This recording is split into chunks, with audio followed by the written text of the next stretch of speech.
Cycle Jerks.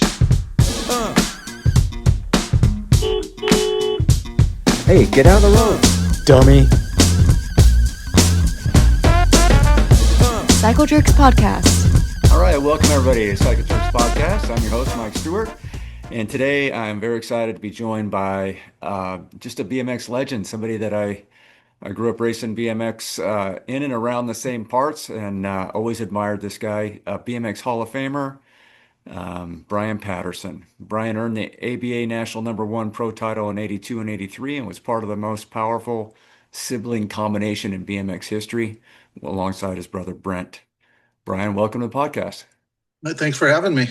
Yeah, yeah, I'm gonna try not to geek out too much because I'd always admired you, and when I was kind of doing some research for this the podcast, I realized that we're actually about the same age. But man, what a career you had.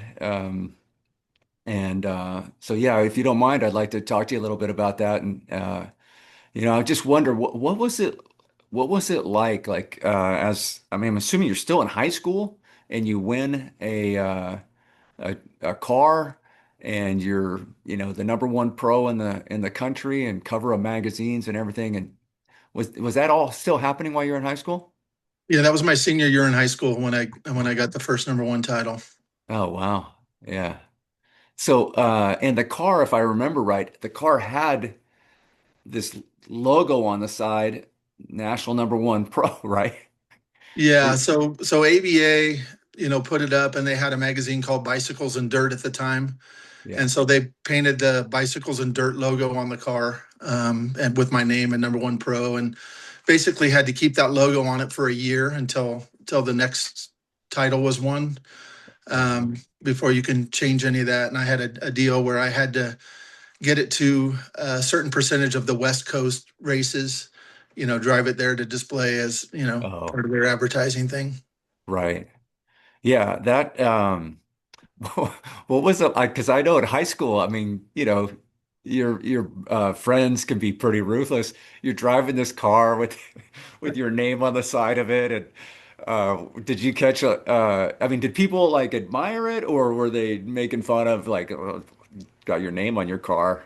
I mean, so a lot of people really didn't know my story in high school. I mean, because I was one of those kids that was only there 3 days a week, the way it was back then. We would, travel on Mondays and Fridays for the races, or Fridays through Monday on the races, and go to school. So in my senior year, I had enough credits to graduate early. And because of the amount of school I was missing, they Yeah. said, okay, and take off in June. So, and then I came back and walked, with my class. So I graduated 6 months early. Oh, okay. Yeah.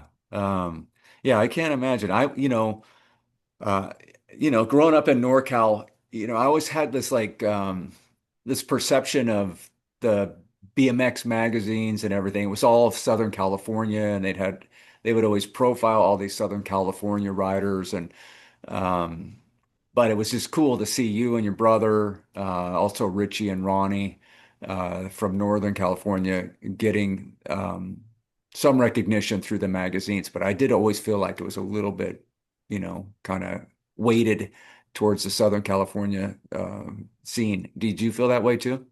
Oh, absolutely. It was. I mean, that's where the sport started for the most part, so, and the magazines were based out of there.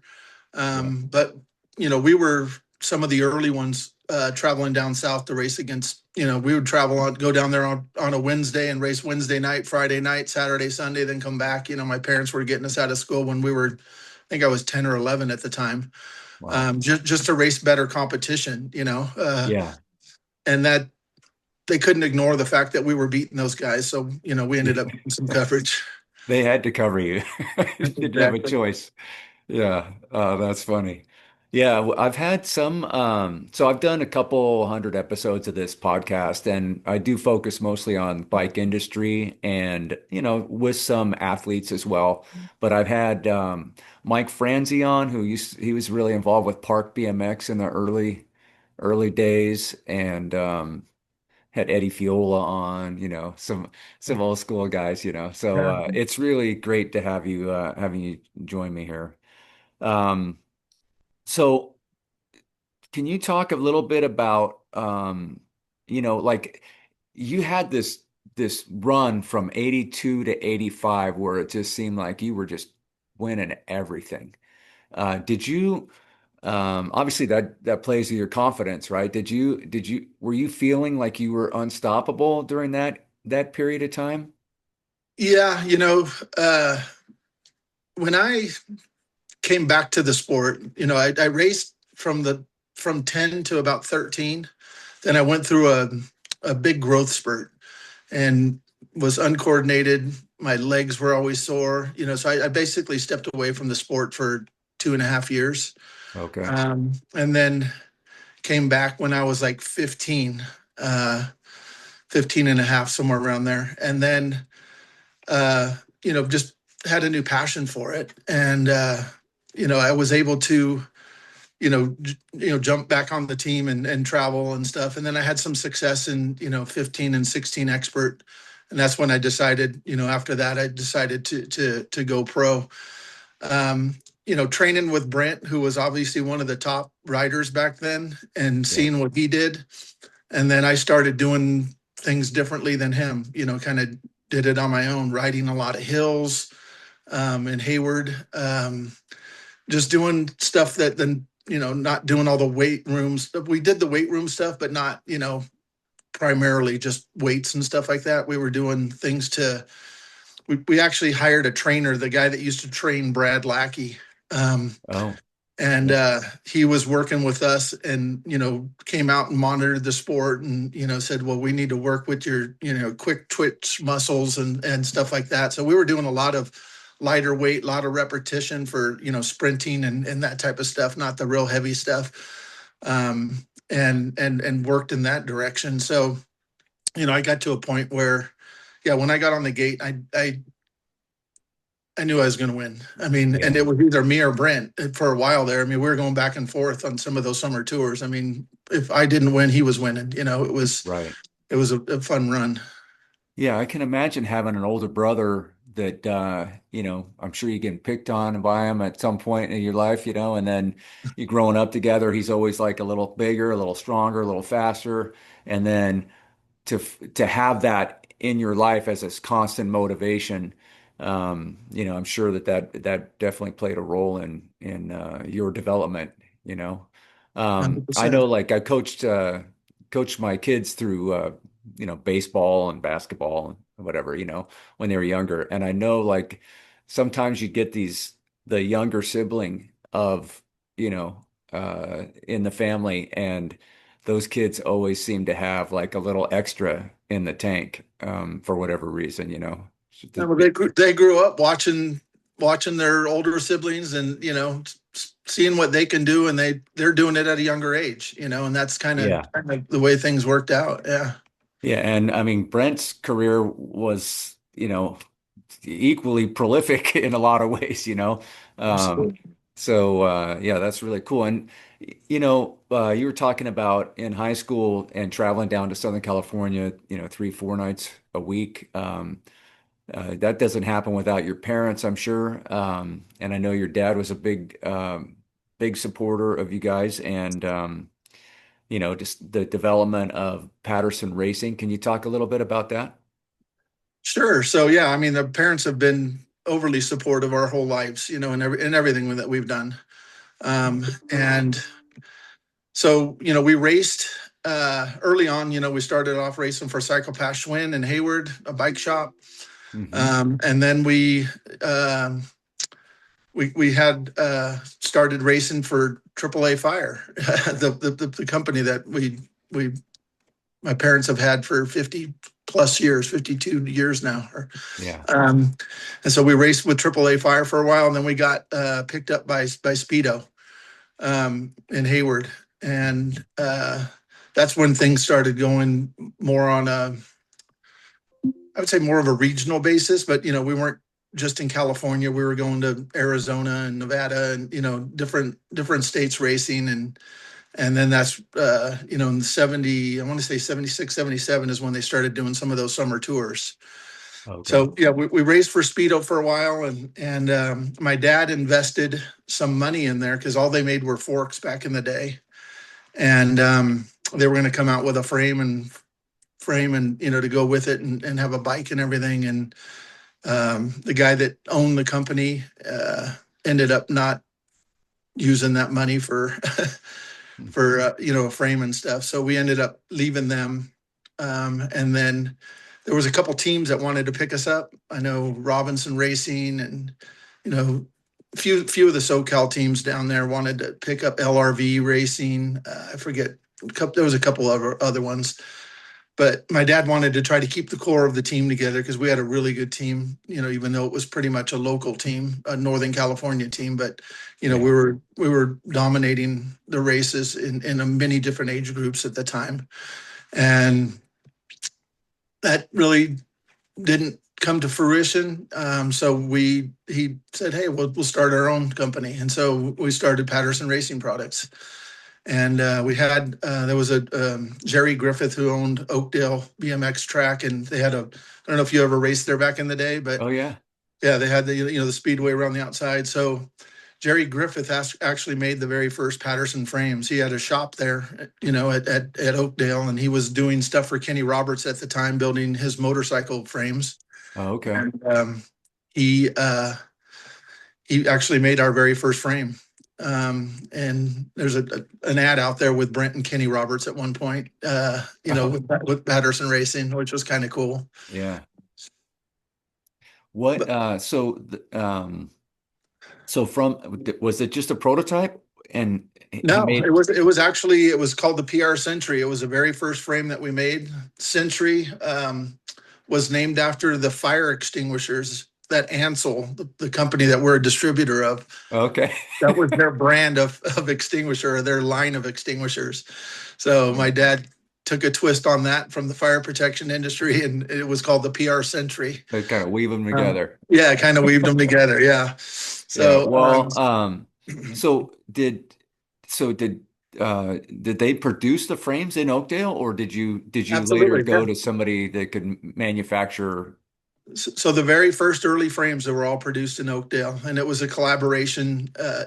Brent's the one that designed them. I mean, at the time he was riding a Champion frame, Uh-huh. and I remember. like the geometry and dimensions of that. So we kind of started with that, and kind of modified it, made it look a little bit different, and that's where the first frame came from. And then after that, we got into moving it over to Carlo, who owned Boss in Yeah. Oakland at the time. Okay. And Carlo manufactured the frames for a little while, and that could have been a really good fit for both of us. But he, um, he had his own thing going, and for whatever reasons, it didn't quite work out the way we hoped it would. And then we ended up going down to Southern California to Trackmaster. Trackmaster made the frames for a period of time, Okay. and then and that was probably maybe like the 1982 frames, the ones that were a little bit lower profile, but had the longer front ends and stuff. Okay. Yep. And then after that, I want to say it went over to GT. Oh wow. I didn't know that. I worked for Yeah. GT back in the day and I didn't realize that they made the Patterson frames at one Well, point. yeah, that's a whole story in itself, but yes. Yeah, but Yeah, so with um with Carlo, when you guys went and started with Carlo, was he already down the road with Boss, or was that still in the works? no, he had some Boss stuff, and that's how we knew of him. Oh, okay. So yeah, and I mean the Boss stuff ended up looking a lot like our stuff after, It did. yeah, after a while. But yes, Right. Yeah, there were a lot of similar characteristics between the two frames for sure. yeah, yeah, he Yeah. builds a good product. He's a great man in the machine shop for sure. Yeah. Yeah, no doubt. Um, yeah, so and that was basically your dad investing in the sport and making something special, it ultimately I believe it did how long when did was it like 86, 87 when you stopped doing the Patterson frames? Probably right around 87. Yeah, 80, maybe latter part of 86. Yeah, Okay. yeah. Yeah. And was it just BMX kind of like skateboarding goes through these peaks and valleys, right? Where it gets really big and popular and then it kind of dies down a little bit and then kind of resurges. Was it just a dip in the market or was it more like you guys were kind of moving on in life and what drove the closing of Patterson? That's where the GT story comes in. So Oh, so GT, at the time was making a lot of people's bikes. They yeah. were making Robinson, they were making, you know, Dino. Yeah. Dyno, they were Yeah. making Powerlight, they were Yeah. making Vector, they were making a lot of people's bikes. Yeah. I think Auburn too, if I'm not mistaken. Auburn, yeah. Yeah. And the thing was, is, Christmas is your biggest time of year for bike sales. Uh-huh. And I mean, we had, the best team going, best product going, huge Yeah. demands for Christmases. Yeah. Two in a row, they couldn't give us any product. Oh. So basically they controlled the industry. They claim it was a tubing shortage and, this, that, all this other kind of stuff. But they did that to several other people and they ended up owning those brands. Oh, wow. And we're not going to be one of those brands that they own the way they Yeah. the way they lied and cheated and the things that they did. Right. So we're basically kind of forced out of the industry. Unfortunately, I mean, I was at the end of my career. Brent had already stepped away. Yeah. We not selling any product. We weren't. Brent and I weren't getting paid like, if we were to ride for Redline or, one of these other big companies getting a monthly salary. I mean, we pretty much earned our way around the country, winning the races and, with the products and the t-shirts and the stuff that we sold.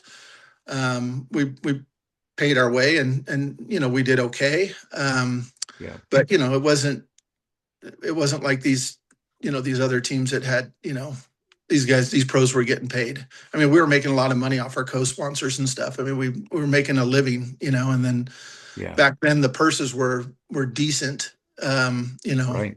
We were, I think one year I made 80,000-90,000 bucks. Okay. Well, I mean, back then Yeah, that's significant, right? And getting a car, I mean, you won two yeah, cars, right? yeah, And yeah, yeah, yeah, this it's interesting how yeah, back to the peaks and valleys, that was yeah, like a real peak of sponsorship and sponsorship dollars and what. You know, I never really knew that about GT, you yeah. know?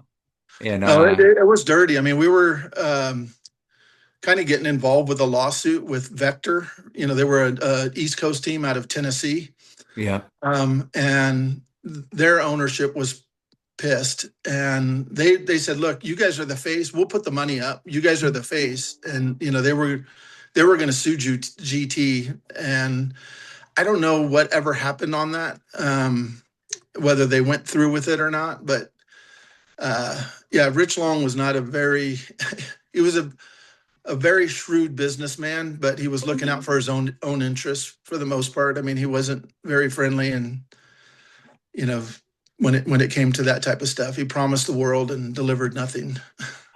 wow. Yeah, I have I not, came not, when I first came to GT, Richard had just passed in that motorcycle crash. And literally like a month before I was hired as a GT rep. And so I always heard these great stories about Richard and oh, you there? I'm gonna Brian, are you with me?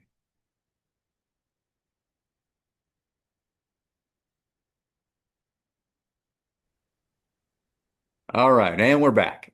yeah, But I was saying, so I came to GT shortly after Richard passed, and obviously at the company he did a lot of great things, and he he was kind of a hero within the company.